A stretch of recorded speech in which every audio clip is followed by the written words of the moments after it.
দেশের দক্ষিণাঞ্চলের উপকূলীয় এলাকায় ভৌগোলিক গুরুত্ব, জলবায়ু পরিবর্তনের ঝুঁকি, জলোচ্ছ্বাস, সাইক্লোন, প্রাকৃতিক দুর্যোগ এবং এই অঞ্চলের বিশাল জনগোষ্ঠীর অর্থনৈতিক মুক্তি এবং টেকসই উন্নয়নের নিশ্চিতকল্পে সরকার কর্তৃক পৃথক একটি উপকূলীয় বিষয়ক মন্ত্রণালয় গঠন করা হইবে কিনা।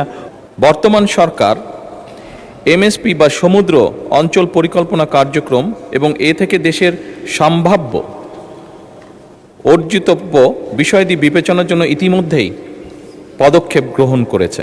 মাননীয় প্রধানমন্ত্রী অনুগ্রহ করিয়া বলিবেন কি হইলে তাহা কবে নাগাদ বাস্তবায়ন করা হইবে। মাননীয় প্রধানমন্ত্রী। ধন্যবাদ মাননীয় স্পিকার, ধন্যবাদ মাননীয় সংসদ সদস্য আপনার প্রশ্নের জন্য।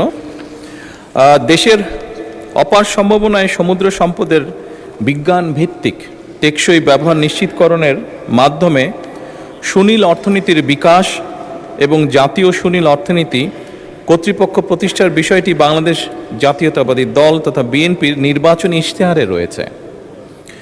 এছাড়া 2005 সালে তৎকালীন বিএনপি সরকার উপকূলীয় অঞ্চল নীতি 2005 প্রণয়ন করে, যা উপকূলীয় অঞ্চলের উন্নয়ন এবং সুরক্ষা একটি গুরুত্বপূর্ণ মাইলফলক। বর্তমান সরকার এমএসপি বা সমুদ্র অঞ্চল পরিকল্পনা কার্যক্রম এবং এ থেকে দেশের সম্ভাব্য অর্জিতব্য বিষয়াদি বিবেচনার জন্য ইতিমধ্যেই পদক্ষেপ গ্রহণ করেছে।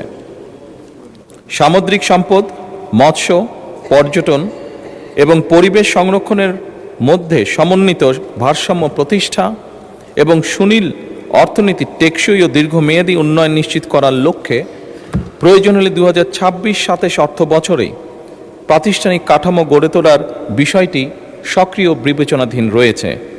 মাননীয় স্পিকার, ধন্যবাদ।